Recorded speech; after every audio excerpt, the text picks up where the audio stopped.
Kekurangan gizi itu tak baik, tak baik. Tubuh kita mudah terserang berbagai macam penyakit. Protein, karbohidrat, vitamin, mineral, lengkapi gizi keluarga kita.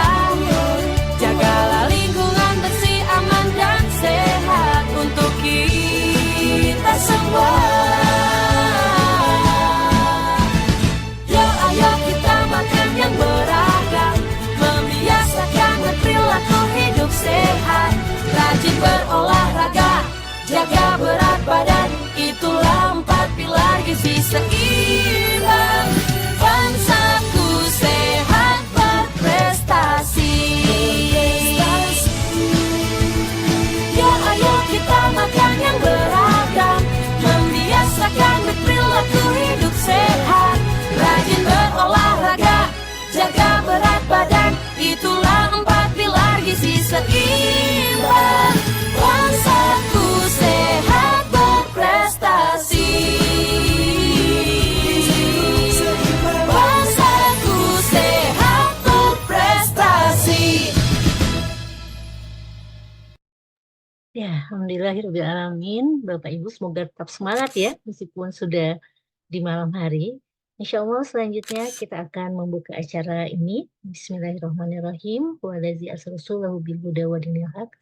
Liyusyhirahu ala dini kulli wa kafa billahi syahida. Asyhadu an la ilaha illallah wa asyhadu anna Muhammadan abduhu wa rasuluhu la nabiyya ba'da. Senang sekali malam ini saya bisa bersilaturahmi dengan Bapak Ibu sekalian, juga bunda-bunda kader PKK ini dari kecamatan, kelurahan, dan kader posyandu di Kota Bandung. Selamat datang di acara webinar kita mengenai kenali 4 pilar gizi seimbang dan cegah stunting sejak dini. Untuk memulai keberkahan acara ini, mari kita buka dengan bacaan basmalah bersama-sama. Bismillahirrahmanirrahim. Selanjutnya kita akan mendengarkan lagu kebangsaan Indonesia, Indonesia Raya.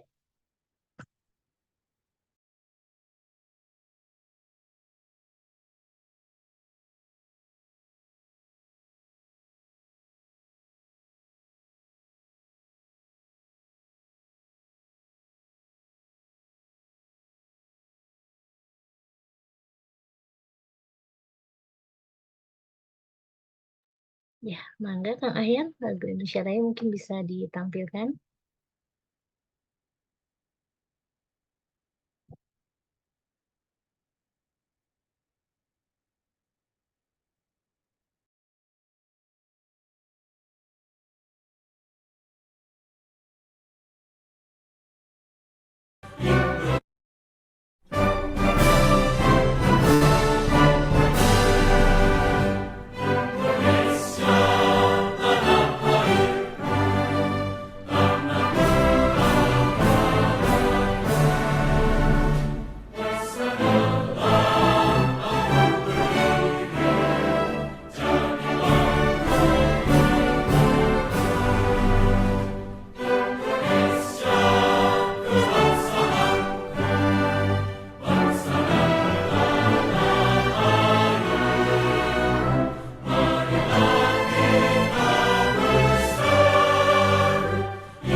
Ya, alhamdulillahirrahmanirrahim.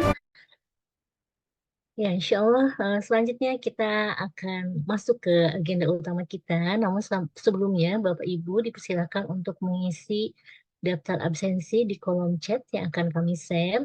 Selanjutnya acara akan dipandu oleh moderator kita, Dr. Cempaka Putri. Kepada Dr. Cempaka Putri, kami persilahkan.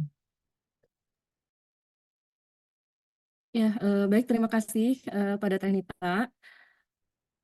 Assalamualaikum warahmatullahi wabarakatuh. Izinkan saya menyapa Bapak-Bapak Ibu peserta Talk Series kali ini ya.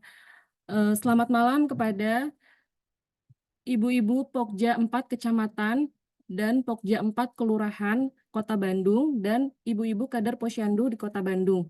Selamat malam juga kepada Bapak dan Ibu peserta Health Talk Series pada malam hari ini. Ya, pada malam hari ini kita akan melakukan Health Talk Series dengan tema Kenali 4 Pilar Gizi Seimbang, Cegah Stunting Sejak Dini. Ya, seperti kita ketahui, Ibu Bapak, stunting merupakan masalah kesehatan utama di Indonesia. Untuk itu, kita harus mencegah stunting ini untuk sejak dini agar tidak terjadi dampak yang lebih panjang untuk generasi di masa yang akan datang. Untuk itu, marilah kita langsung saja mendengar pemaparan materi dari narasumber kita, yaitu Dr. Aryani, spesialis anak. Sebelum kita mendengar pemaparan materi dari Dr. Aryani, spesialis anak, izinkan saya membacakan kurikulum vitae dari Dr. Aryani.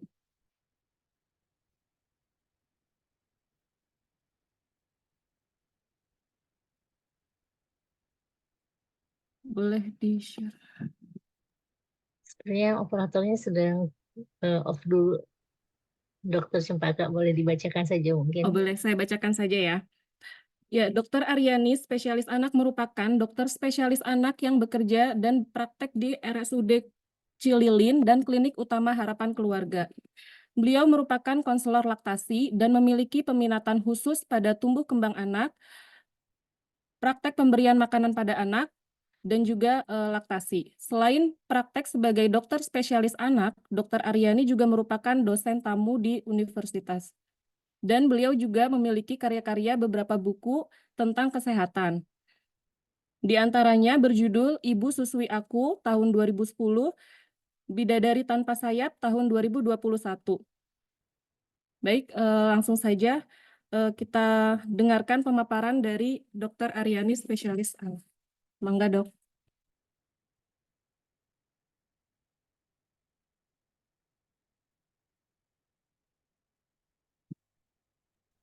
Masih di Bukan, mute, Dok, ya? Bismillahirrahmanirrahim. Sudah ya? Ya, sudah, Dok. Ya, bismillah, turun untuk Dokter Cempaka yang sudah memaparkan tadi ya sedikit CV saya, dan saya ucapkan terima kasih juga kepada panitia ya, Masya Allah sudah memberikan kesempatan untuk berkontribusi dalam proyek-proyek kebaikan seperti ini, Insya Allah ya. Dan saya ucapkan terima kasih juga kepada peserta. Di sini katanya ada dari Pokja-Pokja ya. Pokja 4 kecamatan, Pokja 4 kelurahan, kemudian ada kader Posyandu, Masya Allah ya. Ini ibu-ibu yang di ujung tombak. Saya tahu, wah Masya Allah, ini saya di rumah sakit banyak sekali berkolaborasi ya dengan kader Posyandu untuk stunting ini. Kemudian kepada ibu-ibu kok dari komunitas emak-emak nyubi. Bismillah, mudah-mudahan apa yang kita lakukan malam ini bisa bermanfaat tidak hanya kemudian terhadap perbaikan ya, perbaikan gizi, perbaikan stunting pada khususnya, dan lebih ininya lagi mungkin lebih spesialnya lagi kita mintakan kepada Allah, mudah-mudahan ini menjadi salah satu pemberat amal kebaikan kita insya Allah ya di yaumil akhir nanti. Bismillahirrahmanirrahim. Rabbi shrah li sadri wa yassir li amri wahlul 'uqdatam min lisani yafqahu qawli. Izin share screen ya Bapak Ibu semua.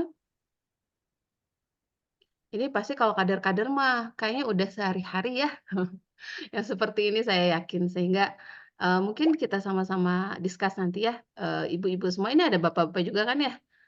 Ibu-ibu semua, bapak ibu gitu ya, saya yakin bukan hal yang asing gitu ya. Jadi insya Allah mungkin saya refresh aja. Baik, sudah terlihat ya? Coba. Kalau slideshow bisa pindah nggak ya? Ini berpindah slide-nya nggak? Pindah, Dok. Pindah, oke. Biasanya. Ya, tadi kenalannya sudah. Saya ibu dari 2 orang anak, dan saya senang sekali kalau membahas tentang laktasi ya, kemudian infant feeding practice gitu ya. Dan tadi sudah dipaparkan, saya juga bersama teman-teman nulis ini, udah dari tak bersayap, salah satunya Dokter Anita juga nih yang provokatornya. Kemudian tentang laktasi, ini memang saya juga nulis dan ini sebetulnya berawal dari kegagalan saya memberikan ASI pada anak pertama ya. Alhamdulillah saya coba mencari ilmu dan ketika anak kedua alhamdulillah full sampai 2 tahun lebih. Kemudian saya bikin dengan komunitas Mama Jubi ya, kursus untuk perawatan bayi baru lahir, kursus online.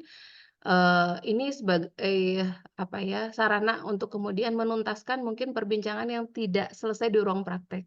Pertanyaan kan banyak ya kalau ibu-ibu tuh ya, tentang perawatan bayi baru lahir, tentang empati dan segala macam. Nah ini, khusus perawatan bayi baru lahir saya coba bikin, saya rekam lewat video dan ini tidak hanya dari kesehatan tapi dari segi agama. Nah mudah-mudahan ini satu sumbangsih juga untuk perbaikan, perawatan bayi ya.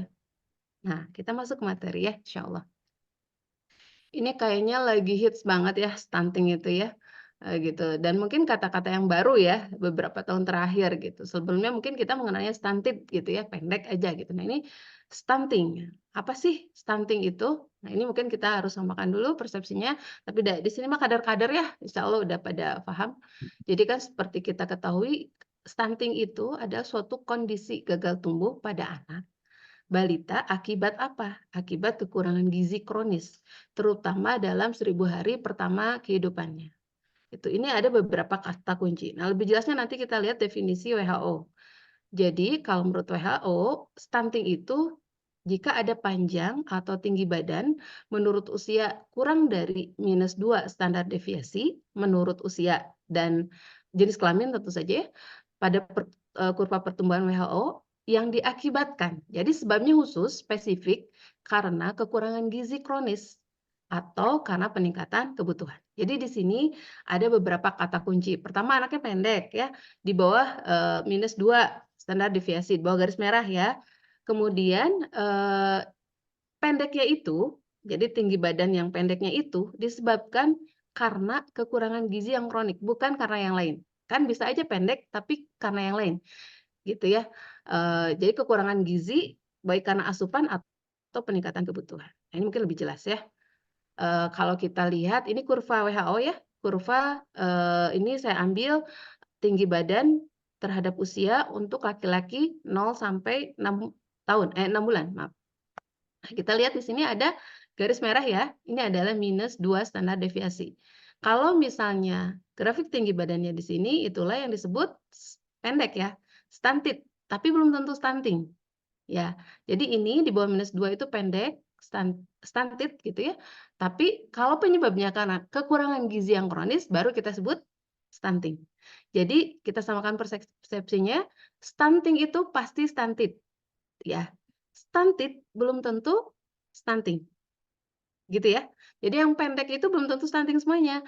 Kalau stunting itu pasti pendek. Bisa ini mungkin ya, bisa disepakati ya. Nah, ini mungkin lebih jelasnya lagi. Jadi, pada beberapa kasus orang itu, pendek tadi ya di bawah -2, tapi penyebabnya bukan gizi kronis. Contoh misalnya yang kita kenal ya, ada kelainan, tulang gitu ya, pertumbuhan tulang yang bikin pendek gitu ya, atau misalnya kelainan endokrin gitu ya, bikin pendek juga, tapi beda dengan penyebabnya itu kelainan gizi. Nah, jadi ketika ada anak pendek harus diakses ini stunting atau bukan. Penyebab pendeknya apa? Ya, jadi nggak semua stunted itu stunting ya, tapi kalau stunting itu pasti stunted, begitu ya? Baik. Nah, kita lihat kondisinya, secara global, yang namanya stunting itu cukup banyak ya, sekitar 22% dari populasi. Dan kita lihat bagaimana di Asia Tenggara tertinggi, ada 54,3 juta yang stunting gitu ya. Nah, secara nasional bagaimana? Indonesia, menurut, survei status gizi ya, itu pada 2021 didapatkan angkanya di atas 22, tadi kan global tuh 22 ya, ini 24,4%. Alhamdulillah menurun gitu ya, lumayan nih hampir 3 lah ya kurang lebih pada tahun 2022. Tapi sayangnya 2023 turunnya hanya 0,5%, sedangkan kita punya target akhir di 2024 tuh 14%. Nah ini, bisakah tercapai nanti kita lihat di akhir tahun ya. Ini kondisi nasional dan teman-teman semua, ibu-ibu semua, kondisi ya di Jawa Barat seperti ini ya, yang tertinggi itu ada di Garut. Ya, kita lihat bagaimana konstelasi Bandung. Bandung juga lumayan tinggi ya, 31,1% gitu ya. Secara umum Jawa Barat 2021 nih 24,5%. Nanti mungkin ada update ya nanti 2024 seperti apa. Oke, ini stunting ini kemudian jadi program prioritas nasional nomor 1 karena apa? Sebagai indikator kualitas hidup manusia untuk, tadi ya, visi Indonesia Maju. Jadi ini akan menjadi indikator, makanya heboh ya sekarang gitu ya. Nah, saya mau cerita sedikit kenapa sih penting banget gitu ya, ngomongin stunting dan kemudian kita, sama-sama ya berkolaborasi untuk mengatasi ya, mencegah dan mengatasi, karena udah banyak kejadiannya gitu, nggak cuma mencegah tapi mengatasi juga. Mungkin ibu-ibu tadi di, posyandu gitu ya, kemudian di PKK itu, selain tadi mencegah juga mengenali dan gitu ya. Saya sering dapat rujukan alhamdulillah dari kader-kader, puskesmas gitu ya, mereka mengirim dan itu sangat bermakna bagi kami apalagi sebelum 2 tahun karena kita bisa intervensi gitu ya. Kalau udah di atas 2 tahun, nah nanti ceritanya akan cerita di sini. Kenapa penting dideteksi sebelum 2 tahun? Baik, ini saya mau cerita, ini adalah kurva pertumbuhan, ya, pertumbuhan normal. Tumbuh itu artinya bertambahnya ukuran, bertambahnya tinggi ya, jadi bisa kuantitatif. Kalau di anak itu ada 2, ada pertumbuhan, ada perkembangan. Kalau pertumbuhan itu tadi bertambah tinggi, bertambah berat ya, kuantitatif gitu ya, bertambah ukuran, sedangkan kalau perkembangan itu adalah kemampuan. Jadi misalnya anak yang, awalnya nggak bisa apa-apa jadi tengkurep gitu ya, yang ngomongnya asalnya ngoceh, kuing aja a, u, a, e gitu ya, kemudian jadi babbling, mama, ba, gitu, itu adalah, perkembangan ya, kalau pertumbuhan tuh ini. Jadi bagaimana kita lihat pertumbuhan, kurva pertumbuhan ya, kita lihat yang paling tinggi gitu ya, pertumbuhannya ininya apa, Eee apa ya, percepatannya gitu ya, pertumbuhan itu adalah kita lihat usia 0 sampai 2 tahun, itu tinggi banget gitu ya. Nah setelah itu melandai percepatannya, melandai nanti tinggi lagi itu setelah pubertas gitu ya. Nih ini yang perempuan sekitar 14 tahun gitu ya, laki-laki sekitar 16 tahun. Ini emas banget, jadi pertumbuhan tertinggi itu adalah di sini, di 5 tahun pertama. Dan ini nggak keganti ya, setelah itu nggak tumbuh secepat itu. Itu untuk pertumbuhan, gitu ya. Nah, sehingga penting banget kita mengintervensi di bawah sebetulnya 2 tahun. Nanti hubungannya sama apa? Sama otak kalau 2 tahun. Kalau 5 tahun tadi sama pertumbuhan tinggi, masih bisa kita ya, lagi cepet-cepet tuh gitu ya. Tapi kalau untuk otak 2 tahun itu udah 80%, pertumbuhan orang dewasa, gitu ya. Nah, apa sih penyebab stunting? Intinya kan kekurangan gizi ya, kekurangan gizi yang lama, gitu. Kalau kekurangan itu dua dua ini ya Bu, ibu-ibu ya, 2 penyebab, asupan pemasukannya nggak, adekuat atau kebutuhannya yang meningkat. Ya kayak kita misalnya kekurangan uang gitu ya, bisa jadi pendapatannya kurang atau atau pengeluarannya yang nambah gitu kan ya, gitu. Nah ini sama, gizi juga nggak cukup intinya gitu, kurang. Kurangnya kenapa? Bisa jadi karena memang tadi asupannya tidak adekuat atau kebutuhan gizi yang meningkat atau dua-duanya.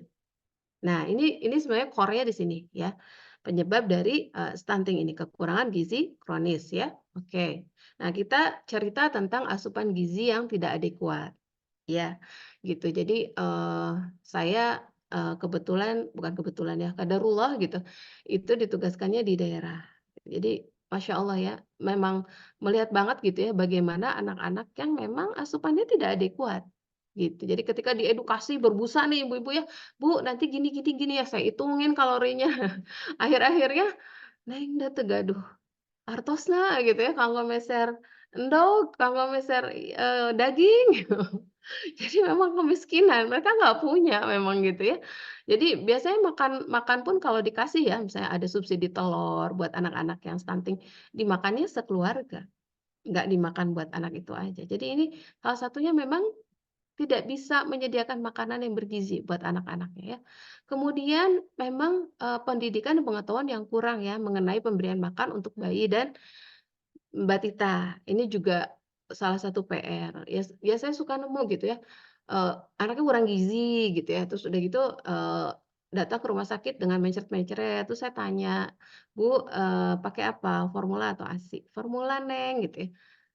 "Kenapa, Bu?" "Iya," alasannya banyak lah ya. Terus, saya tanya lagi, "Ibu kerja?" "Enggak." Ayahnya juga kadang nggak kerja.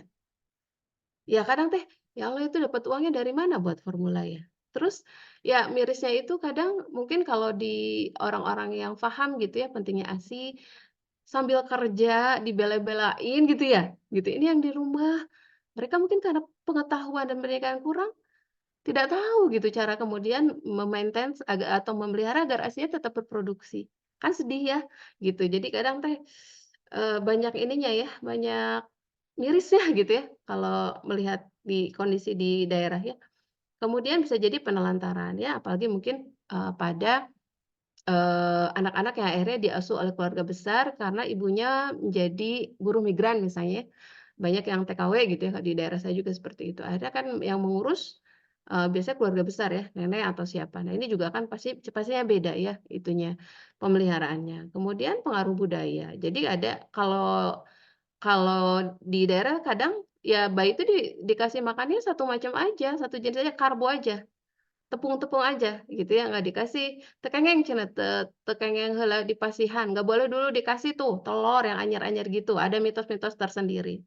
Nah ini juga, tidak baik ya akhirnya terhadap asupannya.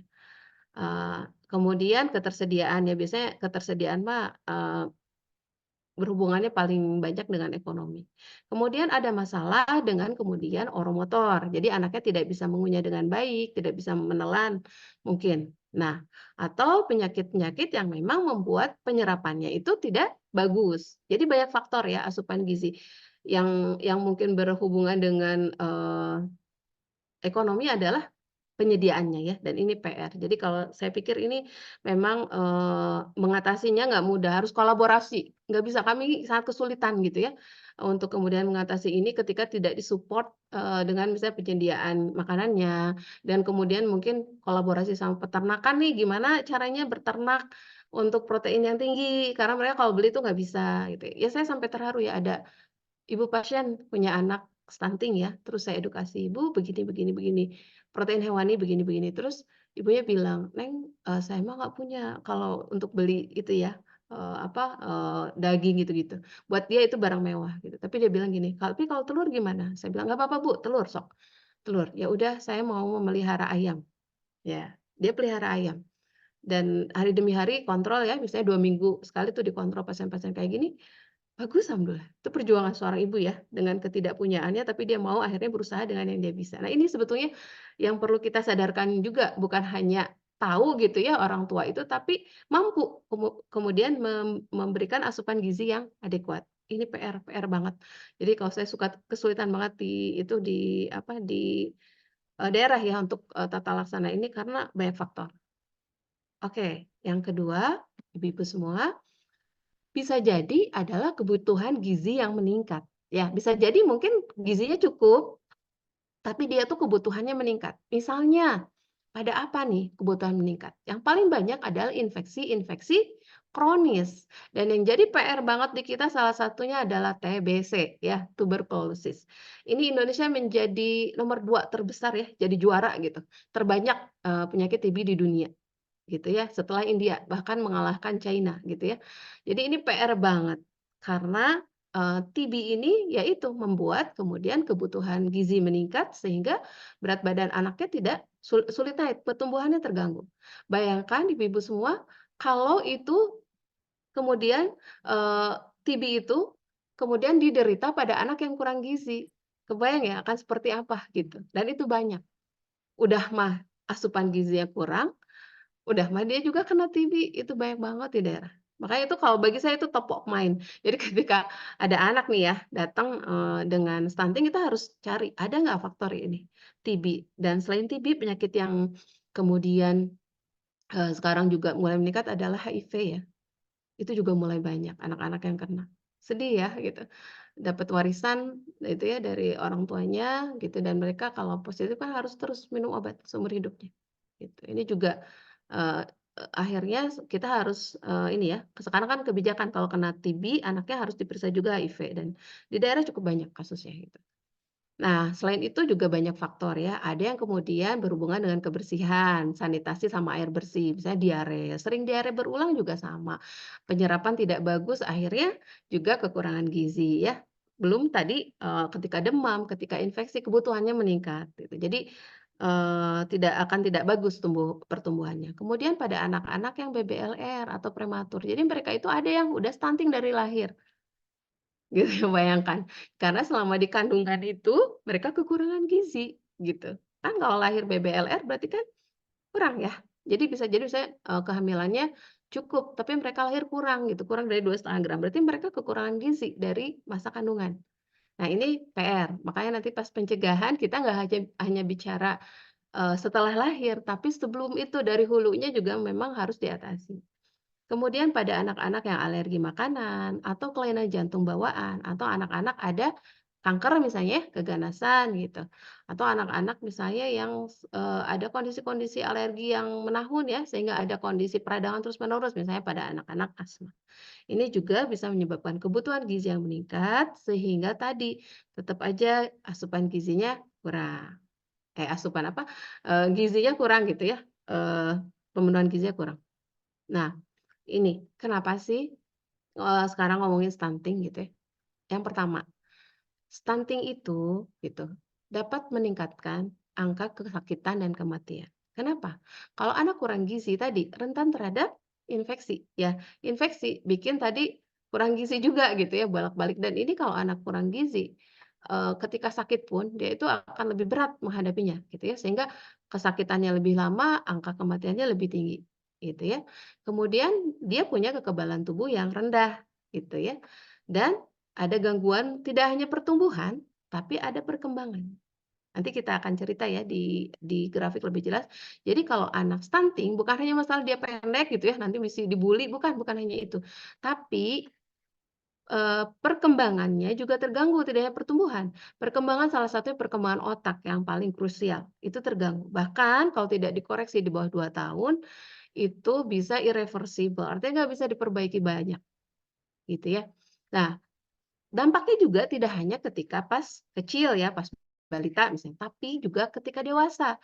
Anak-anak yang kekurangan gizi cenderung kemudian menderita penyakit degeneratif, diabetes lah, gitu ya, jantung lah, dan segala rupa. Nah, ini juga kemudian salah satu, yang harus kita perhatikan, efeknya jangka panjang, ya, dan kemudian itu tentu saja ya beberapa hal tadi akan membuat produktivitasnya menurun, sering sakit, jadi performa di pekerjaan, di sekolah itu pasti terganggu juga, gitu ya. Nah, kita pahami ya ibu-ibu ada periode emas ya dalam 1000 hari pertama kehidupan, gitu. Di sini, kenapa penting sekali ini, periode kritis ya, karena di sini itu, jika kurang gizi pada periode tersebut tidak dapat diperbaiki di masa selanjutnya, gitu ya, gitu. Jadi, sampai 2 tahun itu penting banget, dari mulai hamil ya, bukan pas lahir. Mulai hamil sampai itu penting banget. Bentar bentar. Ketika memang itu tidak dikoreksi, tidak ditangani dengan baik gitu ya, maka ya tadi kita tidak bisa memperbaiki banyak, terutama untuk perkembangannya ya, gitu ya. Bisa terhambat otaknya, gitu ya, kemudian tadi lemah dan sakit, dan tadi performanya, salah satunya di sekolah. Baik. Nah, ini dia grafiknya. Ini adalah kurva pertumbuhan otak, ya. Jadi, di sini kurva pertumbuhan otak yang putus-putus ya, ibu-ibu semuanya. Nah, kita lihat, ini usia, ini persentase, pertumbuhan otak dibandingkan dewasa ya. Kita lihat di sini, nih sampai 5 tahun itu udah lebih dari 80. 2 tahun pertama itu sekitar ya hampir-hampir 80 lah. Otak itu sudah tumbuh 80% ya sampai sekitar 90% otak orang dewasa. Sisanya kita lihat, di sini udah flat ya, di usia 6 tahun ke sana tuh hampir flat, nggak tumbuh lagi. Artinya ini adalah periode kritis. Kalau kita optimasi di sini akan bagus, tapi kalau terjadi sesuatu gitu ya, yang akhirnya menghambat pertumbuhan otaknya, nah ini akan sulit ngejar di sini, gitu. Karena sudah lewat masa ininya ya, masa emasnya gitu ya.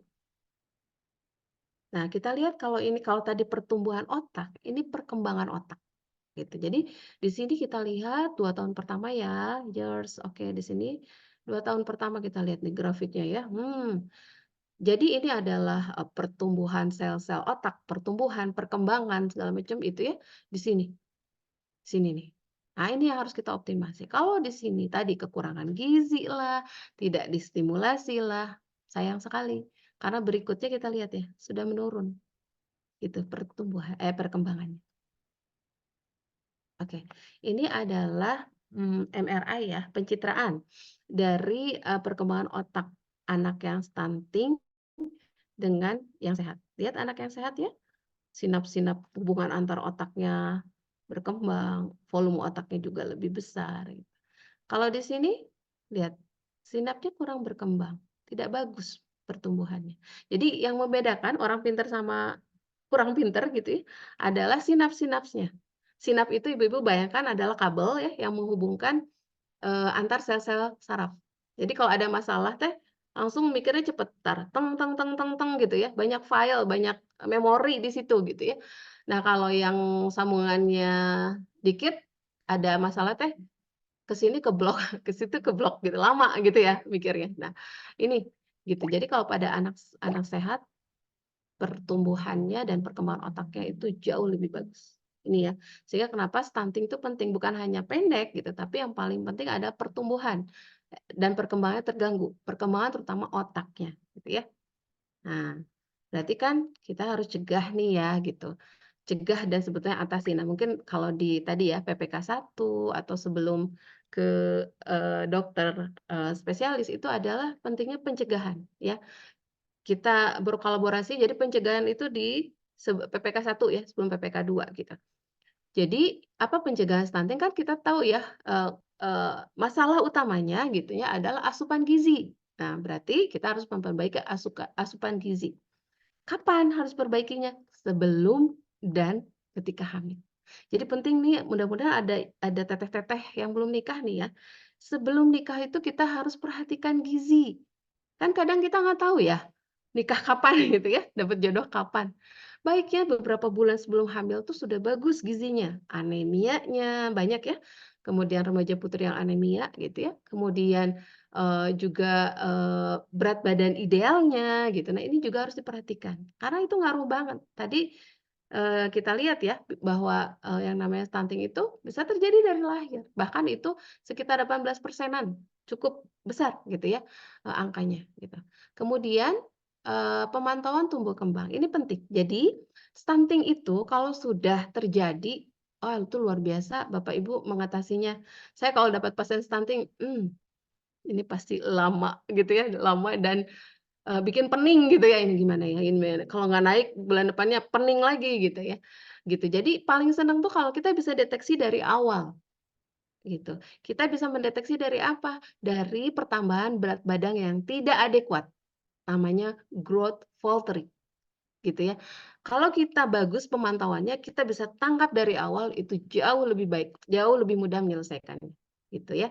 Nah, kalau di pasien-pasien klinik yang tidak terlalu banyak ya, kemudian memang waktu untuk itunya lumayan panjang, itu saya juga sangat pantau ya, dan kalau di pasien-pasien, RSUD pun sama, saya sangat pantau nih, ini enggak sih ya, gitu ya. Walaupun mungkin keterbatasan ya, kalau di daerah tuh karena banyak pasien kita juga kadang tidak terlalu punya banyak waktu ya. Nah ini peran dari PPK 1 ya Posyandu, Puskesmas, mohon pemantauan tumbuh kembang. dilaksanakan. Ketika ada yang memang tidak sesuai, cepat rujuk.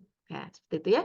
Kemudian setelah itu mencukupi prinsip gizi seimbang dalam 1000 hari pertama ya. Jadi dari ibunya dulu dipantau, terus dikasih makan 1000 hari pertamanya juga dengan prinsip gizi seimbang. Jangan lupa stimulasi. Ya, stimulasi juga sangat penting gitu untuk mencegah stunting dan tadi ya terutama perkembangan otaknya itu bisa lebih dioptimasi gitu ya. Kemudian juga imunisasi yang lengkap. Tolong banget. Karena tadi salah satu penyebab gizinya kurang itu kan sering sakit ya. Dan sakit itu, penyakit itu beberapa penyakit ada yang bisa dicegah dengan imunisasi. Nah, sayangnya ketika COVID itu kita anjlok banget ibu-ibu semua ya, cakupan imunisasi ya, sampai di bawah 60%, anjlok. Makanya sekarang ada polio lagi gitu ya, gitu. Jadi sesuatu yang kemudian, jadinya menurun gitu pencapaian kesehatan kita. Nah, ini penting kemudian diinikan lagi imunisasi, ayo imunisasi. Belum lagi mungkin kemarin-kemarin ada problem ya ibu-ibu semua ya, imunisasinya nggak ada gitu ya, kayak Pentabio tuh nggak ada gitu. Nah, ini kita edukasi lagi, kita motivasi lagi, "Yuk imunisasi imunisasi," gitu ya.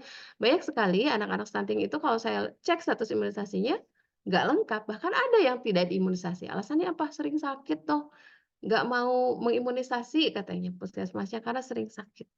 Ah, gitu.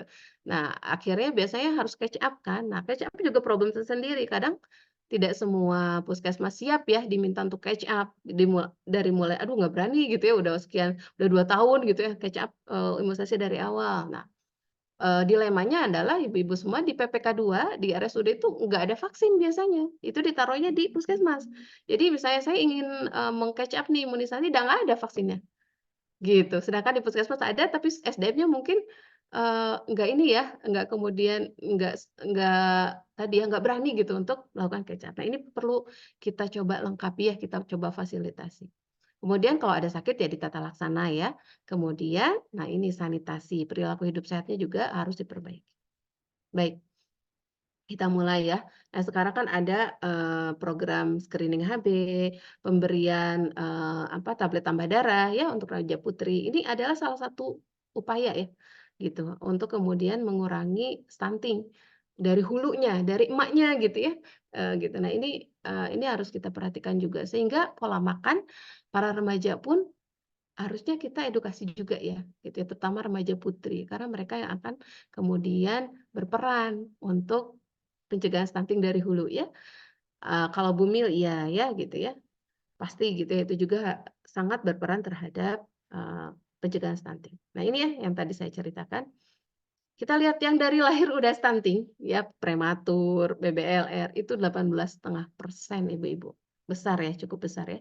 Dan, stunting itu ternyata banyak ditemukan di 24 sampai 35 bulan. Dan kalau udah di atas 2 tahun ya, ya ini mah kita perbaiki tingginya aja, kalau otaknya mah bismillah aja, sebisa-bisa gitu ya. Nah, kita sangat senang kalau menemukan sebelum 2 tahun, sedini mungkin. Makanya kalau anak-anak prematur, itu harus tata laksana khusus ya, tumbuh kembang khusus gitu. Kalau di sini anak tidak adekuat juga, kita tata laksana khusus. Ini lebih senang kita menemukan di sini karena intervensinya akan lebih lebih cepat gitu ya, dan ke sininya gitu ya, ke otak yang 80%-nya itu masih jauh. Nah, tapi kalau udah di sini, udah ke sini, ya begitulah gitu ya. Sayang sekali gitu kalau menemukan di atas 2 tahun. Tapi ya tetap kita treat ya, gitu. Artinya emasnya sebelum 2 tahun. Oke, jadi, penting sekali, melakukan pemeriksaan berkala, terutama, berat badan dan tinggi badan. Tapi nggak cukup di situ ya, ibu-ibu semua, mohon mungkin diinterpretasi gitu. Jadi setelah ditimbang, di-plotting, nanti jelasin ke ibunya. Kalau ibu nanya, "Bu bidan," misalnya, atau "Ibu kader, jadi gimana anak saya?" Terangin. Nah, kalau kurvanya tadi udah di bawah, ya, jangan lama-lama, udah di bawah -2 nih gitu ya, ininya atau nggak naik gitu ya, atau misalnya, dia nyebrang grafiknya, rujuk ya, gitu. Jadi harus dirujuk untuk apa? Intervensi dini. Jadi yang kemudian nerima di rujukan pun dia punya waktu cukup untuk melakukan intervensi. Ya ini, eee, subhanallah ini ujung tombaknya adalah ibu-ibu di sini ya, yang pahalanya insyaallah banyak gitu ya, untuk kemudian, berkontribusi dalam pencegahan stunting. Nah, ini nih, kita lihat ya, pola pertumbuhan yang normal ya, ini grafik zaman dulu ya ibu-ibu ya, eee, itu harusnya naik ya, dari berdasarkan ini usia kan, ini berat badan. Jadi harusnya naik tuh si grafiknya itu, dari waktu ke waktu, seperti ini, itu normal. Nggak normal kalau gimana? Cenderung datar. Nah, ini kan nggak ikut grafik, harusnya nih kalau dia grafiknya awalnya di sini, harusnya dia di sini kan, di T1 ini ya. Nah, harusnya dia yang ijo muda lagi, ini enggak, dia cenderung turun ke ijo tua, atau dia nyebrang banget beberapa, grafik berapa kanal, atau dia statis, nggak naik berat badan. Cepat rujuk. Kalau sudah seperti ini, harus kita cari kenapa dan harus kita pantau gitu. 2 minggu lagi minimal harus datang lagi. Nggak naik lagi, periksa darah kah, ada anemia kah, ada TB kah gitu. Nah, makanya challenging banget ya kalau buat saya ketika ini ya stunting tuh. Banyak yang harus kita pikirkan gitu dan kadang supporting sistemnya nggak sesuai gitu ya. Kalau ibunya belum punya jaminan kesehatan, PR lagi, ronsen segala macam ya. Belum nanti kalau perlu, makanan untuk menambah kalori gitu ya, tidak disediakan oleh dinasnya, PR lagi gitu, kalau beli dia nggak punya. Nah, ini, panduan mudah untuk bagaimana mendeteksi adakah gangguan pertambahan berat badan atau weight faltering pada anak ini secara cepat. Misalnya nih contoh, anak 0 sampai 3 bulan itu harus naik berat badan per hari itu minimal 30 gram per hari. Jadi sebulan tuh berarti 900 gram, walaupun ada literatur lain bilang 750 gram lah per bulan ya. Jadi artinya kalau ada anak nih kontrol ke posyandu, berat badan lahir 3 kilo, sebulan kemudian diukur naik sih, tapi cuma 500 gram. Nah, hati-hati, udah nggak sesuai kan? Ya, hati-hati. Sedini mungkin rujuk aja, gitu ya. Rujuk kalau memungkinkan. Ini kenapa nih nggak naik, gitu ya. Karena ini udah mulai weight faltering. Jangan nunggu akhirnya stunting. Kenapa? Weight faltering itu penting untuk mendeteksi stunting. Jadi, kalau berat badan nggak naik terus, ya, gizinya kurang terus, tubuh itu punya mekanisme pertahanan sendiri, akhirnya dipatok ibu-ibu, akhirnya tinggi atau pertumbuhan linear tuh di-stop. Karena dia berusaha mencukupi gizi tubuh anak itu gitu ya, dia berusaha mencukupi, jadi si energi untuk tumbuh itu di-stop untuk tinggi. Ya, jadi berat badan yang kemudian dibiarkan tidak bagus, naiknya terus-menerus, akhirnya apa yang terjadi? Tinggi badannya, stop. Nah, jadi kalau pada anak stunting itu khas. Dia itu kalau dilihat ya kurvanya berat badan dan tinggi badan, dia usia misalnya gini, datang anak setahun gitu ya, berat badan cuma 5 kilo ya gitu misalnya. Kemudian, tinggi badan juga di bawah -2. Itu khas banget kalau kita plotting misalnya 5 kilo anak usia berapa sih? Anak usia 5 bulan. Jadi usia berat badan dia tuh kayak usia anak 5 bulan. Atau kita plotting tinggi anak itu biasanya lebih dari 5 bulan. Misalnya tinggi anak itu adalah di 7 bulan, tinggi normal ya. Jadi anak itu tuh tingginya setinggi anak 7 bulan padahal udah setahun. Jadi khas si berat badannya udah ketinggalan duluan dibandingkan tinggi badan, gitu ya. Karena yang terjadi adalah tadi, berat badan dulu terganggu nggak naik terus baru tinggi badannya terganggu, gitu. Itu mungkin ya untuk ini dan kita coba, paparkan lagi pencegahannya dalam prinsip 4 gizi seimbang. Saya yakin ini juga sudah sangat familiar ya buat ibu-ibu 4 prinsip gizi seimbang tadi. Yang sudah diputar juga tadi ya di video. Jadi yang pertama mengonsumsi makanan dengan beraneka ragam ya dan memenuhi kecukupan gizi ya. Kemudian ada pola hidup yang aktif, berolahraga, kemudian menerapkan pola hidup bersih sehat dan menjaga berat badan ideal. Nah, nanti coba kita kupas satu persatu terkhusus buat anak-anak gitu ya.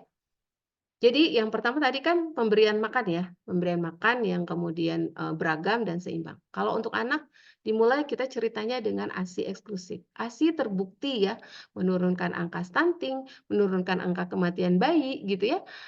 Jadi ASI eksklusif ini harus sama-sama kita perjuangkan, harus kita edukasi gitu ya, karena ASI itu sumber makanan terbaik. Tidak hanya dari status gizinya, pas banget gizinya gitu ya, tapi juga dari komposisinya yang mudah dicerna. Contoh, lemak di dalam ASI itu udah ada, enzim pencernaannya. Itu beda dengan lemak di susu, selain ASI ya gitu ya, pengganti ASI gitu. Itu nggak agak sulit diserap karena tidak ada enzim yang kemudian, bisa mencerna lemak itu, gitu ya. Kemudian ASI itu dalam sekali penyusuan ya, bedakan ya komposisinya. Pas awal penyusuan komposisinya itu banyak airnya, banyak gulanya, karena memuaskan dahaga bayi. gitu ya. Kemudian nanti pas setelah beberapa lama gitu ya, itu adalah keluar ASI yang belakang atau hind milk. Itu mengandung lemak yang kemudian membuat dia kenyang dan menaikkan berat badan. Jadi ASI itu tidak terganti selain komposisi, selain tadi ya, sesuai waktu tuh juga berubah ASI kolostrum, ASI pertengahan, ASI lanjut itu beda sesuai dengan kebutuhan bayi. Gitu. Ketika lahir kolostrumnya yang tinggi, kekebalan tubuh. Nah, tadi ya, kekebalan tubuhnya juga tinggi pada ASI sehingga bayi tidak mudah sakit. Dan yang paling penting juga ada bonding, kasih sayang ya. Di situ akan terjadi tumbuh kembang optimal. Kenapa? Karena ASI mengandung semuanya. Untuk tumbuh kembang itu 3 faktor kan ya, ASI, ASA, ASUH gitu ya.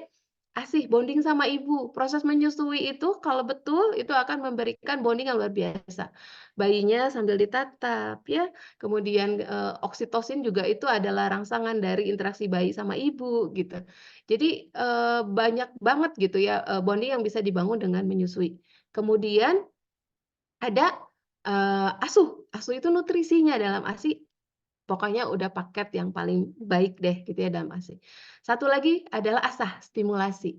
Ibu-ibu bayi dibelai, ditatap matanya, dipegang tangannya, diajak ngobrol, itu adalah stimulasi yang luar biasa gitu ya. Karena ketika awal-awal kelahiran yang berkembang adalah area dari sensoris dia. Jadi kalau dia banyak diajak ngobrol, banyak disentuh gitu ya, banyak kemudian dibelai gitu ya, itu adalah, pondasi untuk perkembangan otak yang luar biasa, ya.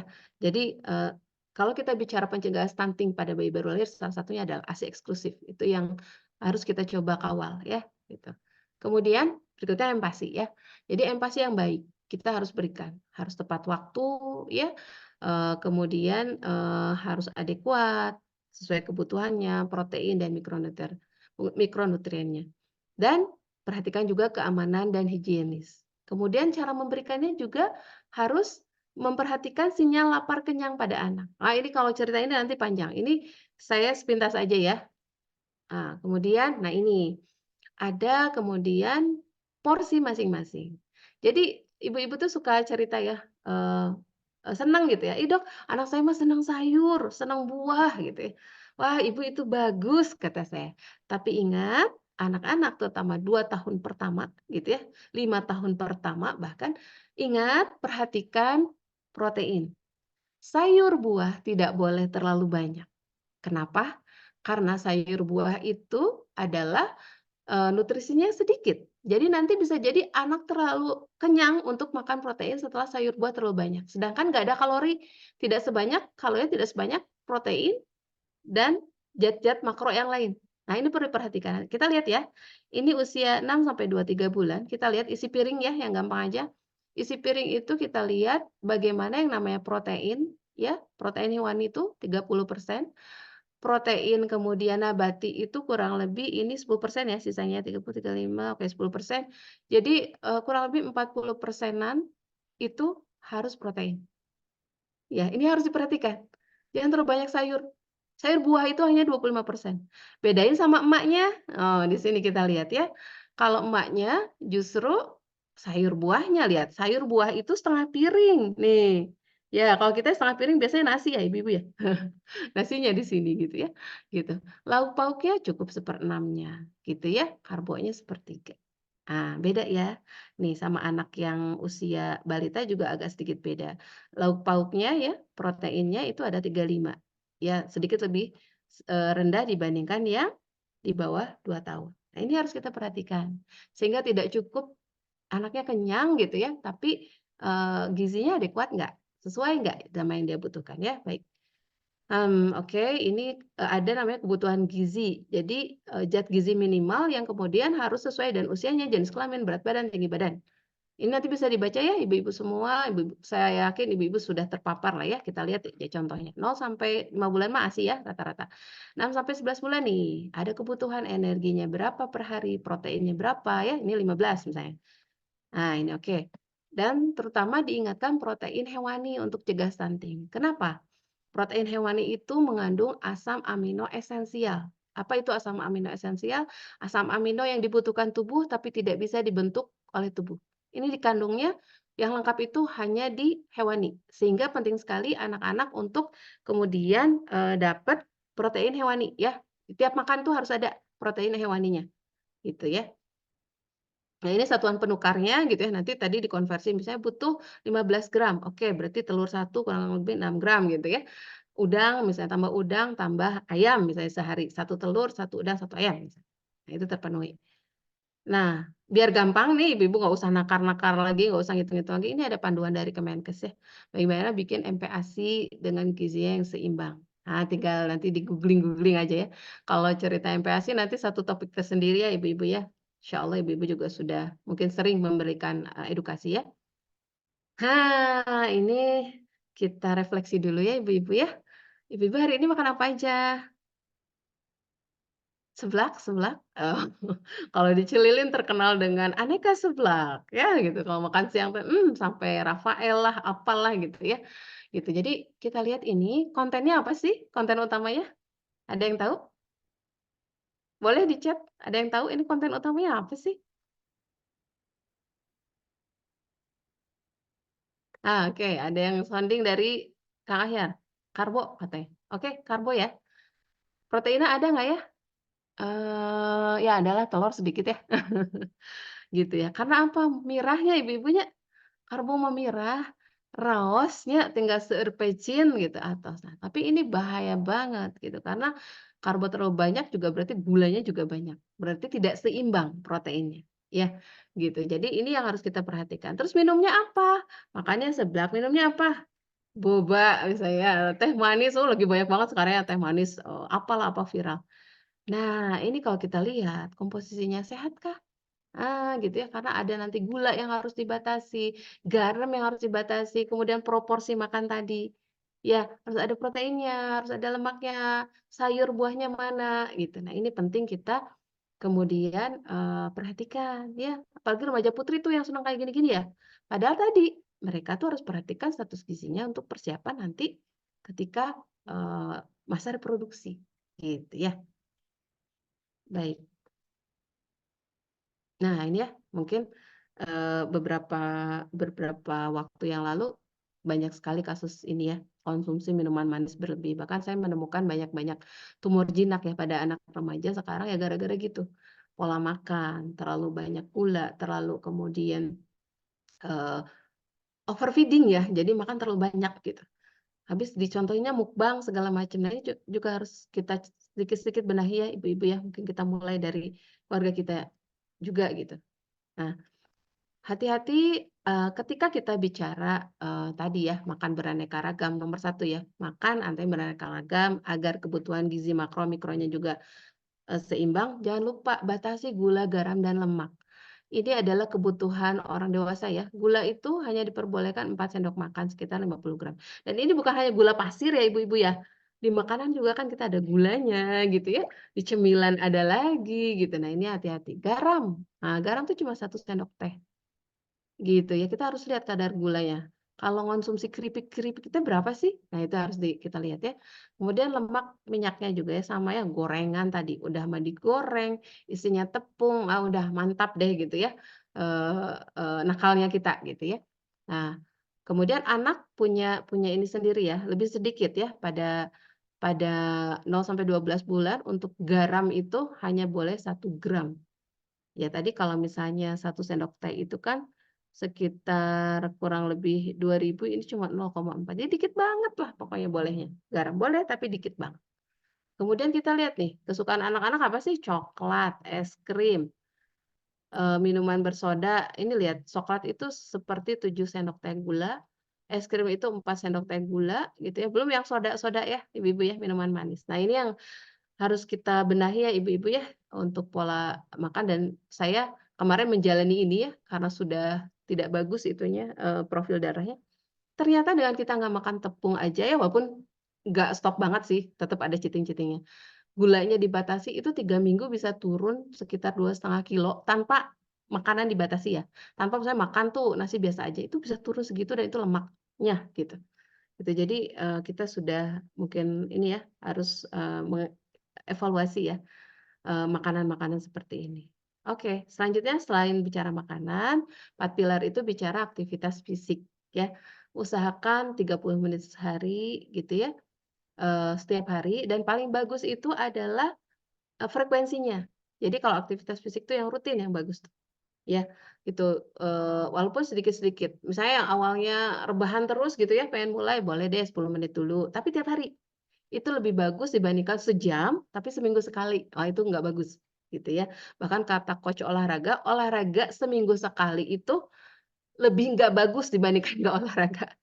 Sampai kayak gitu ya, gitu. Karena bisa jadi jantungnya itu nggak bagus untuk olahraga, malah malah berpenyakit ya, gitu ya. Malah kemudian nggak kuat, gitu. Jadi penting banget kalau aktivitas fisik itu rutinnya.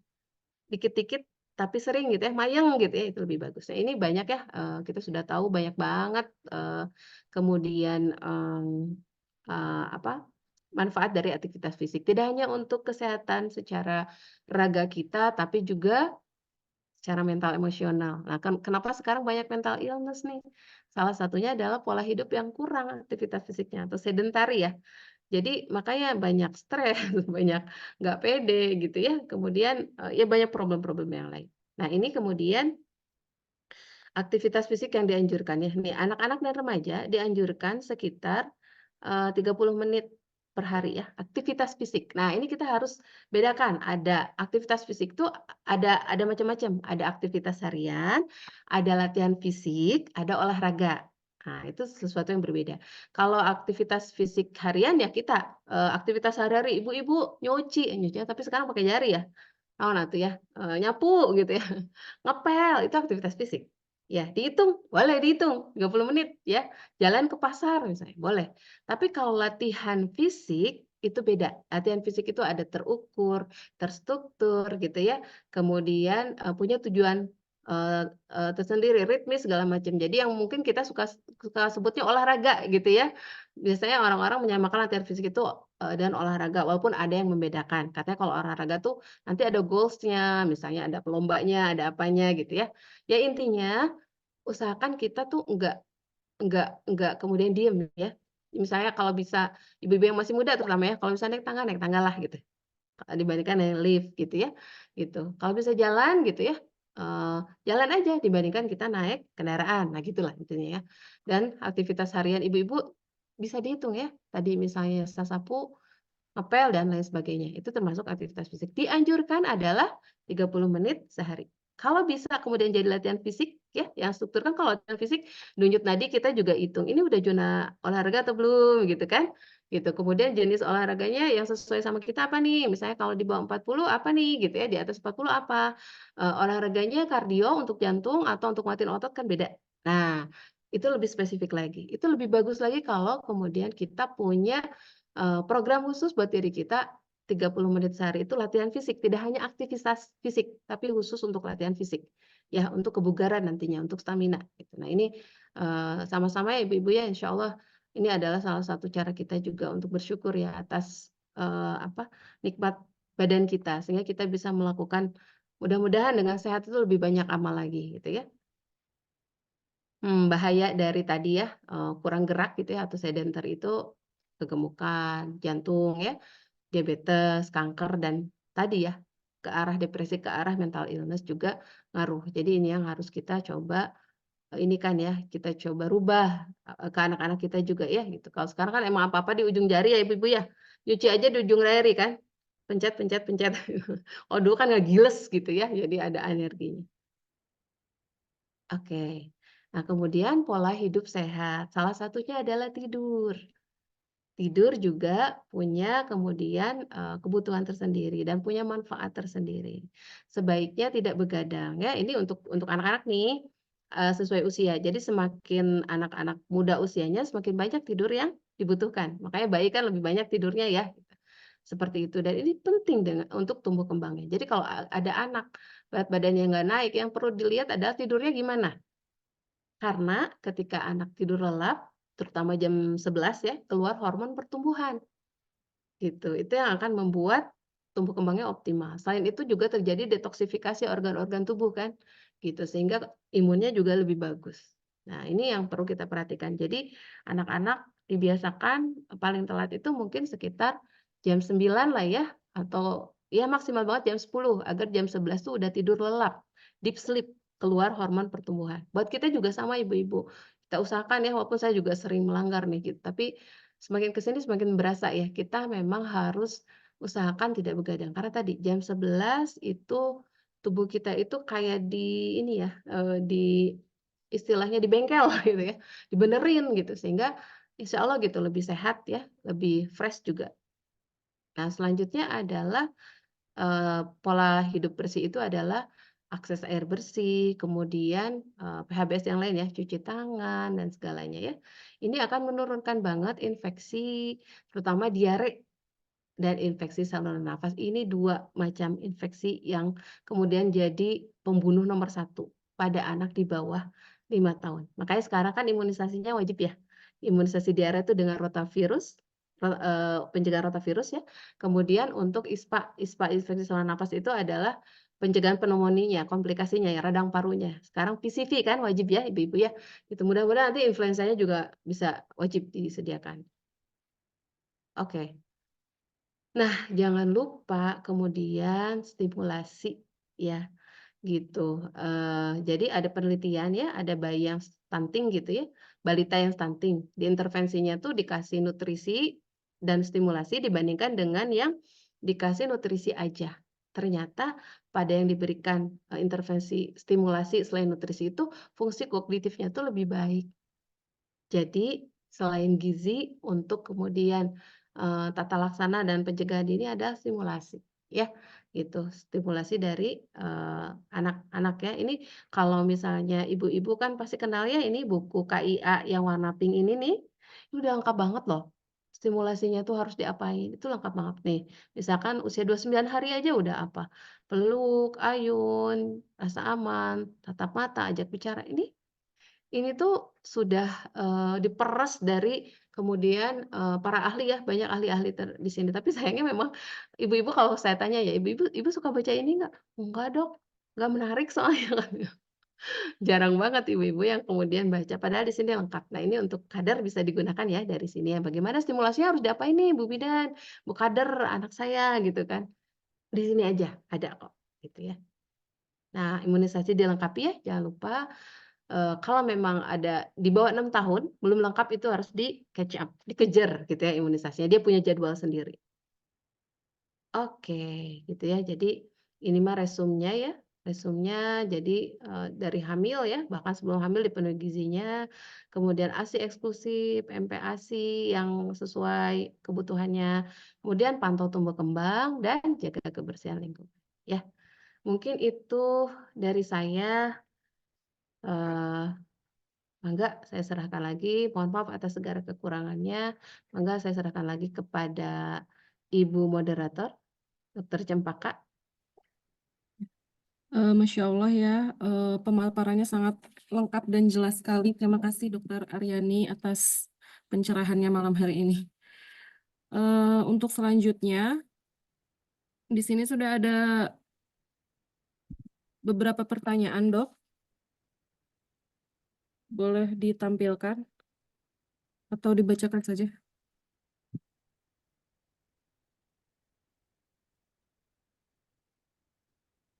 Ya, ini Dok untuk pertanyaan pertama,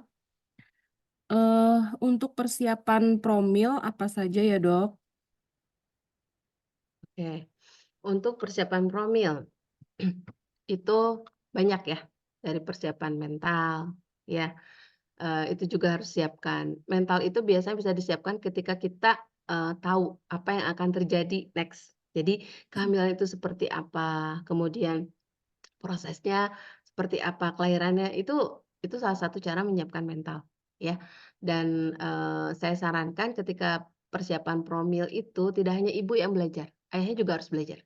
Makanya saya sarankan kayak tadi ya, perawatan bayi baru lahir itu, saya harapkan pada ibu-ibu yang bahkan belum hamil didengarkan dulu. Karena kalau udah hamil, udah melahirkan kadang nggak sempet ya? Ya nggak Dokter Cem ya? Boro-boro gitu kita belajar, yang ada udah riweuh, udah pusing gitu ya. Nah jadi yang pertama persiapan mental, itu dibangun salah satunya dengan ilmu, ya gitu. Kemudian tadi persiapan, fisik ya, Persiapan fisik itu ya salah satunya gizinya diperhatikan, diperiksa, di-check up, termasuk yang paling, sering terjadi itu adalah anemia, kekurangan, darah ya gitu ya, biasanya kekurangan zat besi tuh. Ya, kemudian lebih bagus lagi diperiksa lagi yang lebih dalam, misalnya, protein segala macamnya itu kan sekarang alatnya ada ya. Saya juga pernah di titik proteinnya kurang, vitamin D-nya kurang, itu udah kekebalan tubuh. Nah, jadi persiapan fisik, jadi nanti ada paket-paket, ini ya, sebelum hamil tuh ada.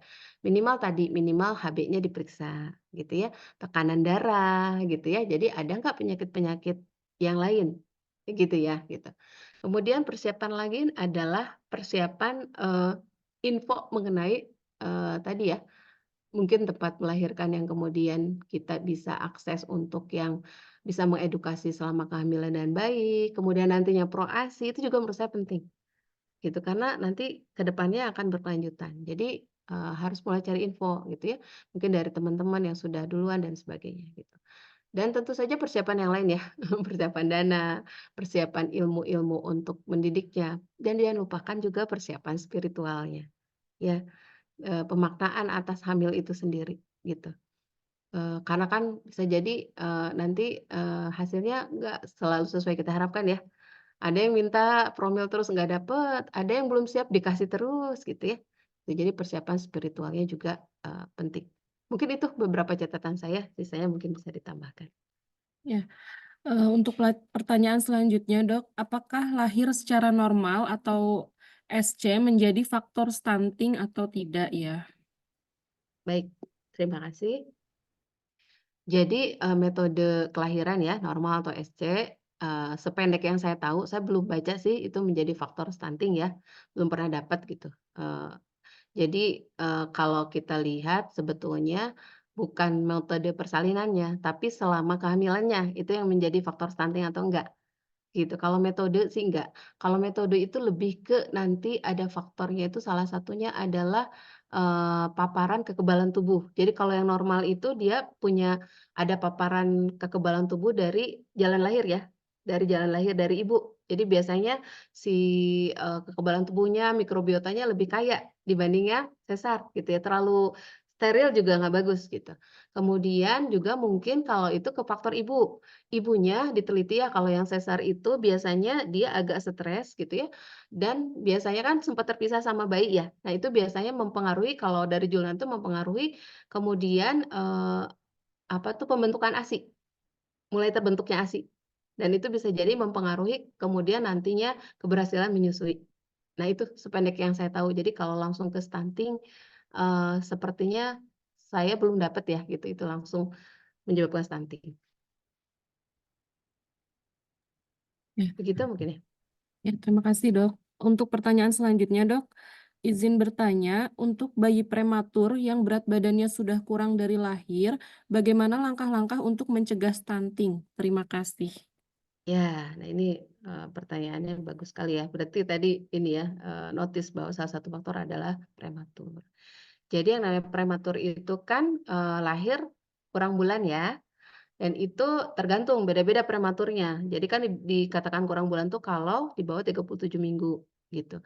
Nah biasanya kan, lemak yang kemudian itu tuh ngaruh ke berat badan gitu ya, itu adalah di bulan-bulan terakhir gitu ya. Kemudian ada proses-proses penyempurnaan juga di bulan-bulan terakhir. Jadi tergantung lahirnya tuh kapan, itu akan sangat ngaruh terhadap, nanti pengaruhnya terhadap stunting gitu ya dan, tumbuh kembang yang lain. Jadi intinya kalau bayi prematur, langkah-langkah mencegah stunting yang paling penting adalah kemudian ibu dari awal itu harus dipandu cara pemberian makan, pemberian ASI ya, tergantung usianya. Ada yang kalau 34 minggu ke sana biasanya udah bisa ngisep ya, bisa netek langsung. Kalau di bawah itu nggak bisa netek langsung, itu perlu pendampingan. Ya jadi, diskusikan sama dokternya, ini, dikasihnya seperti apa gitu, karena fungsi oromotornya biasanya belum bagus kalau di bawah 34 minggu ya. Kemudian yang paling penting lagi untuk mencegah stunting, kalau misalnya lahir tuh belum stunting ya, kalau udah stunting kan berarti bukan pencegahan ya, mengatasi ya. Yang, setelah itu adalah, perawatan setelah lahir yang paling penting lagi adalah metode kangguru ya. pada bayi-bayi yang berat badan di bawah 2,5 kilo. Itu selalu saya edukasi ke pasien karena murah, mudah gitu dan itu efektif untuk kemudian, menaikkan berat badan ya, mencegah komplikasi-komplikasi untuk bayi prematur. Nah, setelah itu adalah pemantauan. Kalau bayi prematur tuh lebih spesial lagi. Kita harus pantau, kita harus screening banyak. Salah satunya misalnya, pantau berat badannya harus lebih intensif ya dibanding yang normal gitu ya. Kemudian kita juga harus screening mungkin pendengaran ya, harus screening kemudian, penglihatan, harus screening juga mungkin jantung gitu. Nah, itu lebih ini, jadi saran saya kalau memang prematur, usahakan minimal ketemu dokter anak dulu ya. Setelah aman baru mungkin nanti bisa di PPK 1 atau di, terdekat lah ya, seperti itu. Mungkin begitu ya? Ya, banyak ya dok ya ini pertanyaannya. Pertanyaan selanjutnya dok, efek samping, apakah ada efek samping ke stunting bayi yang lahir normal dengan riwayat kejang dok? Normal dengan riwayat kejang. Baik, nah harus dilihat dulu, kejangnya karena apa? Ya, kejangnya karena apa? Apakah karena infeksi di saluran pusat gitu ya? Ataukah kejangnya itu karena kejang demam aja, jadi kalau demam kejang gitu ya? Atau misalnya, kejangnya kejang epilepsi gitu, itu sangat beda. Sangat beda. Kalau misalnya tadi, penyebab kejang salah satunya infeksi, bisa menyebabkan stunting? Bisa, karena infeksinya tapi bukan kejangnya ya, gitu. Tapi kalau misalnya, oh kejang demam gitu ya, yang kejangnya kalau demam aja dan anaknya bawah 6 tahun, nggak apa-apa, itu mah nggak akan ngaruh. Jadi, secara umum sih nggak ngaruh langsung, kecuali penyebabnya kejangnya itu adalah infeksi. Mungkin kayak kesimpulannya seperti itu. Ya, baik dok. Sama ini ada tambahan tadi dok, sama pemberian ASI-nya hanya 3 bulan, apakah ada efek samping ke stunting dok? Baik. Jadi, penelitian-penelitian tentang ASI itu, jadi, eee eee, apa ya, membuktikan bahwa pemberian ASI yang ideal itu kan, 6 bulan ya, gitu, 6 bulan ASI eksklusif lanjutkan MPASI. Tapi dikasih ASI 3 bulan dibandingkan enggak sama sekali tetap dapat keuntungan. Gitu ya. Nah, kalau ke stunting, efek langsungnya seperti apa? Tergantung gitu ya. Kalau kemudian kan kalau efek samping ketika tidak diberikan ASI eksklusif salah satunya adalah biasanya dia kekebalan tubuhnya itu lebih rendah dibandingkan yang eksklusif gitu ya.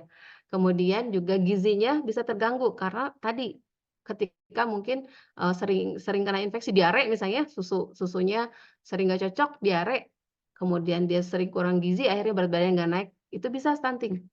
Tapi kalau misalnya ASI-nya, hanya bisa 3 bulan ya, misalnya ada faktor yang betul-betul akhirnya tidak bisa dikasih, tapi tetap dikelola dengan baik pemberian, PASI-nya itu tetap, betul gitu ya, airnya bersih segala macam betul, kemudian dipantau gizinya bisa jadi juga nggak jadi stunting. Jadi intinya adalah ke pemenuhan gizi lagi, gitu. Tapi ya kalau ASI itu akhirnya ya memang, eee, apa ya, kemungkinan stunting-nya lebih sedikit. Walaupun, nah ini catatan juga ya ibu-ibu, bayi ASI pun tetap harus dipantau ya.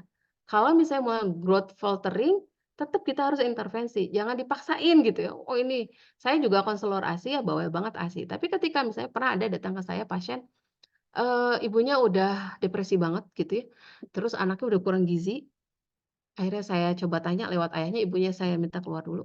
"Ini kenapa, Pak?" Ibunya ternyata sangat kekeh pengen ASI eksklusif, tiap tiap hari nonton video orang yang kemudian, berhasil ASI eksklusif dan dia merasa bersalah, dia merasa, kemudian tidak berhasil gitu ya, dan rasa bersalah dan rasa stresnya itu kan bikin ASI down ya. ASI-nya udah nggak bagus, udah nggak cukup gitu ya, kekeh anaknya udah kurang gizi, itu juga nggak boleh kita paksakan ya. Jadi akhirnya saya tolong untuk, "Yuk Bu, nanti kita relaksasi, kita coba produksi ASI-nya naikin lagi, tapi sekarang bayinya harus diselamatin dulu."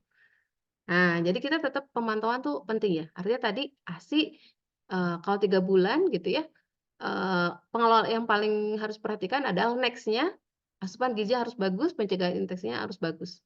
Itu bisa memperkecil stunting, tapi kalau tidak ya akan ada hubungannya gitu ya. Begitu mungkin ya? Ya. Pertanyaan selanjutnya, Dok. Izin bertanya, apa saja yang menjadi faktor resiko penyebab terjadinya stunting sebagai indikasi masalah gizi kronis? Ya, sebetulnya ini sudah dipaparkan tadi ya, gitu faktor resikonya. Intinya kan kekurangan gizi yang lama. Ada 2 tadi kan. Jadi karena memang kebutuhan meningkat, misalnya pada infeksi gitu ya, pada kelainan-kelainan yang lain itu bisa. Atau misalnya memang asupannya yang kurang. Ya, asupan yang kurang bisa jadi makannya yang kurang, gizi yang tidak seimbang, atau dia ada kesulitan. Misalnya tadi langit-langitnya belah, nggak bisa ngunyah nelen dengan baik, atau anak-anak CV ya, cerebral palsy yang fungsi otaknya terganggu di 2 tahun pertama, sehingga fungsi ototnya terganggu. Itu juga sering mereka tuh sering nggak bisa tegak kan, gini gitu ya. Dia untuk makan aja tuh susah bener gitu, susah untuk postur yang baik gitu. Nah, itu juga biasanya kurang gizi. Itu mungkin ya resume yang tadi ini Mbak ya, gitu. Ya baik, Dok. Ini ada juga pertanyaan, kalau anak umur 1 sampai 2 tahun lebih suka pada satu jenis makanan saja, seperti nasi Mhm, kuning atau fried chicken, eh, mhm. dan di luar itu GTM, kecuali buah, apakah berpotensi stunting juga? Mhm, mhm. Mungkin sama tambahannya, Dok, kalau misalnya, saya mau nanya juga, kalau misalnya anak hanya satu jenis makanan saja gini dan yang lainnya GTM, bagaimana cara mengatasinya mungkin, Dok, biar dia bisa mau masuk makanan yang lainnya? Ya, baik. Jadi ini ya, anaknya suka apa? Nasi kuning. Oke, nasi kuning itu kan karbo ya, fried chicken itu protein. Jadi gini, kalau memang anak masih, nggak bisa kita tawarkan beragam, minimal kebutuhan harian komposisi makronutriennya ya tadi karbohidrat, lemak, proteinnya tuh ada. Misalnya, tadi chicken-nya ada, nasinya ada, tambahinlah kalau bisa sayur atau buah. Jadi dilengkapi dulu yang dia mau. Setelah itu kita kenalin. Jadi disebut anak nggak suka makan itu kalau kita udah ngenalin sampai 15 kali dia nggak mau, oke. Kan kita mah kadang sekali aja ngenalin terus, "Oh anak saya nggak suka." Padahal mungkin saat itu nggak suka gitu ya, tapi next mungkin kita tawarin lagi atau kita rubah lagi bentuknya, mungkin jadi suka. Gitu ini dan kadang mungkin ini juga, eee kita seringkali mungkin yang ada di rumah tuh itu ya. Akhirnya, ya udah yang gampang aja gitu ya, sampai, anak saya tuh cerita ya, kan, sampai SMA tuh masih suka bekal ya anak-anak gitu ya. Terus dia cerita, "Mi, ada teman aku ya, tiap bekal itu, dia tuh nugget, asli tiap hari itu nugget." Gitu ya, gitu. Jadi mungkin ya di rumah yang ada itu, ya udah dia makan itu. Nah, keterpaparan juga penting ya, dan kemudian kalau tadi kaitannya tadi anaknya nggak mau, gimana ngenalinnya? Kenalin, kenalin tadi ya, berbelas kali gitu dan kita harus bikin itu sesuatu yang, enak makan tuh. Jadi kalau kalau di rumahnya juga makan itu enjoy, kemudian pada suka makan, biasanya anaknya suka makan. Jadi pas makan bareng tuh di ini, di-mention dan dipromosikan. "Dek Dek, ini enak banget loh Dek, cobain deh," gitu ya. Itu biasanya anak mau kok dikit-dikit atau bentuknya beda, misalnya dia awalnya fried chicken gitu ya. Nah nanti yang, fried-nya diganti yang lain. Coba tawarin misalnya, ikan gitu ya, ikannya tapi ikan yang nggak anyir, misalnya ikan dori lah gitu. Kita goreng crispy juga misalnya, itu gimana? Nah gitu, mungkin perlu variasi aja sih. Biasanya anak-anak, nanti juga, ini kok, apa ya, akhirnya berproses untuk nyobain satu-satu. Kalau benar-benar lagi susah tadi yang penting mah komposisi protein, lemak, karbonya ada. Jadi misalnya, yang bahaya itu ya, anak tuh nggak suka semua protein. Nah itu bahaya, makannya karbo aja sama sayur, dia nggak dapat protein, itu bisa jadi stunting. Gitu ya mungkin ya? Ya, selanjutnya, Dok, apakah stunting hanya terjadi pada keluarga yang ekonominya terbilang kurang mampu? Pertanyaannya menarik ya. Jadi, tadi ekonomi itu adalah salah satu faktor, tapi tidak hanya satu-satu faktor ya. Anak yang mungkin orang tuanya juga mampu, bisa aja jadi stunting, bisa banget. Ya, misalnya pada ibu-ibu yang mungkin pengetahuannya kurang ketika menyediakan bekal anak atau nggak sempet ya kayak tadi ya. Jadi anaknya dibekelin nugget aja sama nasi. Nugget itu kan tepung biasanya lebih banyak ya, apalagi kalau beli ya dibanding dagingnya gitu ya.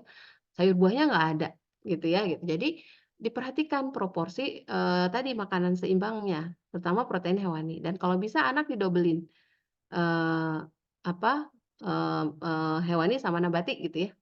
Nah, jadi belum tentu karena dia nggak mampu beli atau ekonominya kurang, bisa jadi karena nggak tahu atau nggak mampu menyediakan makanan yang seperti itu. Itu bisa jadi juga stunting, gitu ya.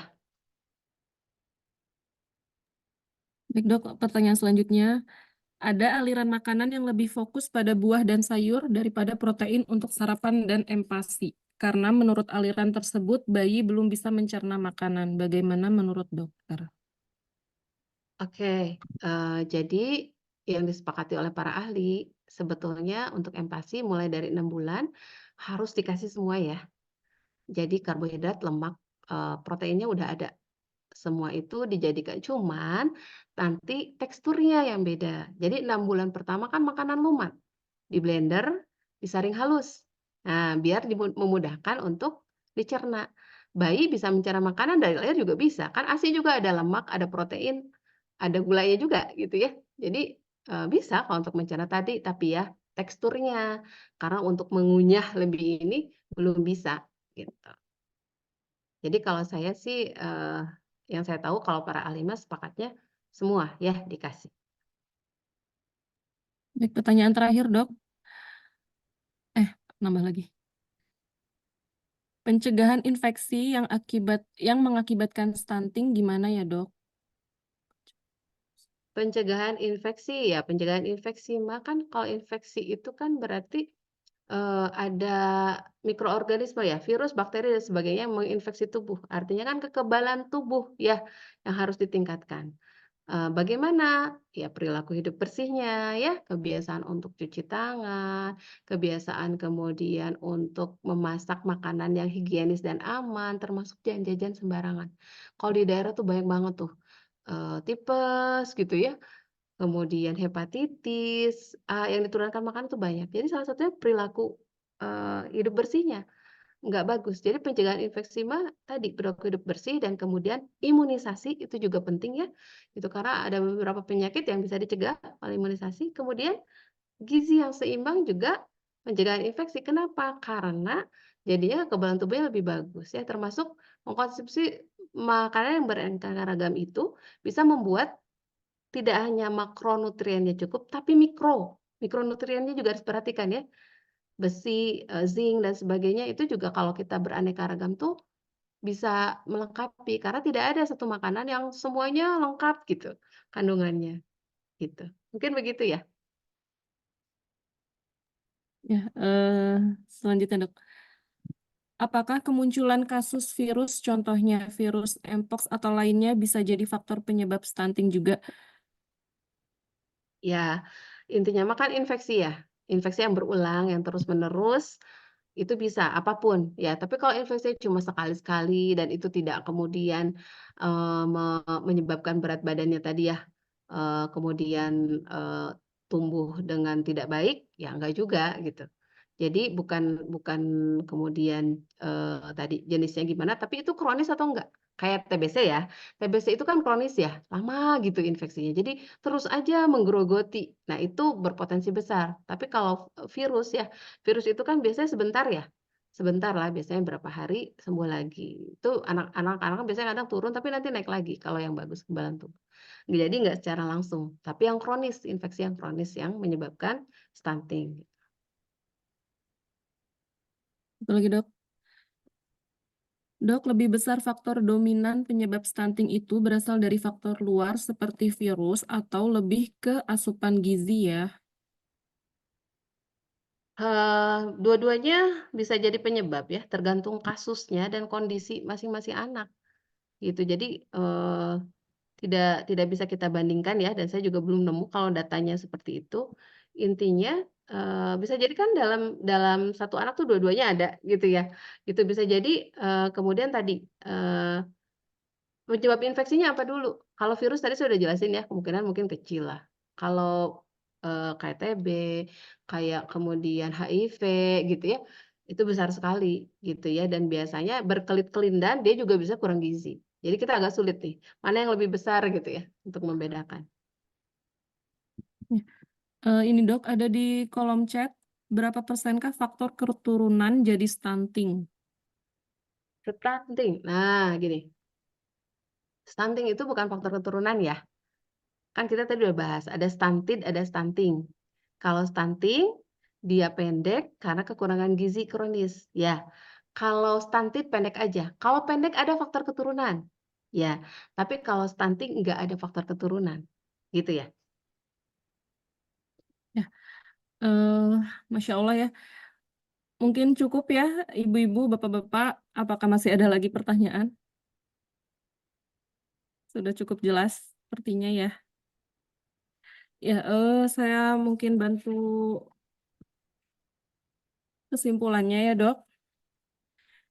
Jadi, stunting itu banyak sekali faktornya, terutama karena asupan gizinya ya, Dok ya. Jadi asupan gizi yang kurang atau asupan gizi, kebutuhan gizi yang meningkat. Faktor-faktornya macam-macam, bisa dari infeksi, penyakit bawaan, tadi berat badan lahir yang rendah, dan faktor lainnya bisa dari lingkungan, kebutuhan ekonomi, pendidikan, dan lain-lain. Dan untuk mencegah stunting itu, seperti yang tadi dijelaskan, ada 4 prinsip gizi seimbang. Yang pertama, mengkonsumsi makanan beraneka ragam, dimulai dari ASI sampai makanan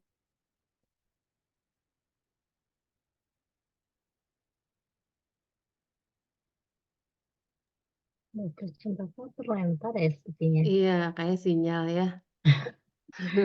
Iya, baik ya, insya Allah. Untuk kesimpulan sepertinya, nah, dengan saya jadinya. Untuk kesimpulan sepertinya sudah disampaikan oleh Dokter Cempaka dan pematerian dari Dokter Aryani juga sangat jelas ya, Bunda-Bunda. Barangkali nanti ada yang membutuhkan materinya, apakah boleh di-share, Dok? Mangga, nanti saya share lewat Dokter Anita ya. Ya, siap, Alhamdulillah. Ya, terima kasih banyak kepada Dokter Aryani yang sudah memaparkan ya begitu jelas mengenai stunting, dan semoga kita mampu untuk mencegah stunting sejak dini.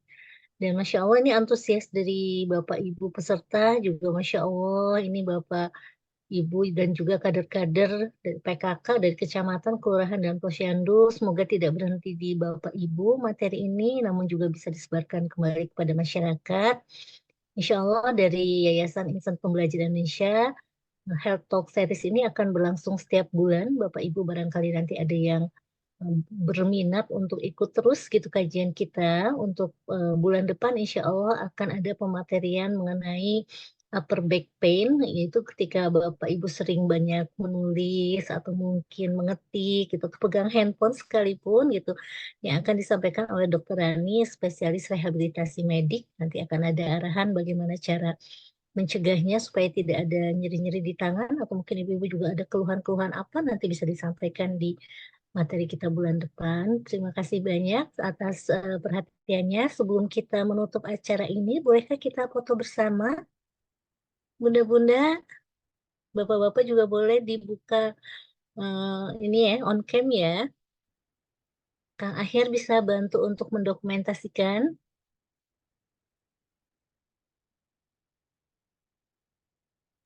Senang ya ada bapak-bapak juga ya di sini ya. Ya, Alhamdulillah dok. Ada bapak-bapak ini ya, Masya Allah. Iya, Senang ya, karena jarang ya untuk jarang. kajian-kajian kesehatan atau mungkin parenting dan lain-lain tuh bapak-bapak tuh makhluk langka ya. Jadi Langka. kami Ya, juga sangat yang patut dilestarikan ya. betul. Ya, boleh Ibu Bapak dibuka videonya. Saya mulai ya dari slide yang pertama. Oke.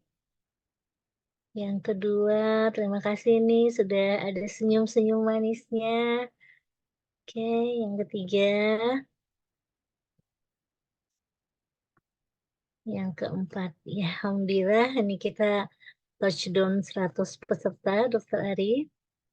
Alhamdulillah, nuhun Bapak Ibu sekalian atas kehadirannya. Terima kasih banyak kami mengucapkan juga atas kerjasamanya dengan TPPKK Kota Bandung. Masya Allah ini aduh seru sekali ya Ibu-Ibu semua ya. Semoga ibu bapak semua dalam keadaan sehat dan dapat melanjutkan aktivitas sehari-hari dengan baik dan juga bisa menyebarkan ilmu mengenai pencegahan stunting ini juga kepada masyarakat ya Dokter Ari ya. Dokter Ari mungkin ada closing statement sebelum kita tutup? Stunting ini adalah masalah yang membutuhkan kolaborasi ya Bapak Ibu ya. Kita tidak bisa sendiri-sendiri, insya Allah Bapak Ibu justru di ujung tombak nih. Mudah-mudahan jadi amal terbaik ya. Jadi sama-sama kita kolaborasi untuk mengentaskan stunting demi ini ya, terciptanya generasi emas yang kita tunggu-tunggu nih. Dan mudah-mudahan tadi ya, kita tidak pernah puas untuk menuntut ilmu ya, terutama tentang anak ini ya, gitu ya, apalagi posyandu ya, hubungannya sama anak-anak ya. Jadi semangat insya Allah untuk terus menambah pengetahuan kita dan menyampaikannya lagi. Mudah-mudahan tadi ya, ini sumbangsi kita gitu untuk kemudian jadi amal terbaik kita insya Allah. Insya Allah. Hatur nuhun Dokter Aryani. Semoga Allah membalas semua ilmu yang sudah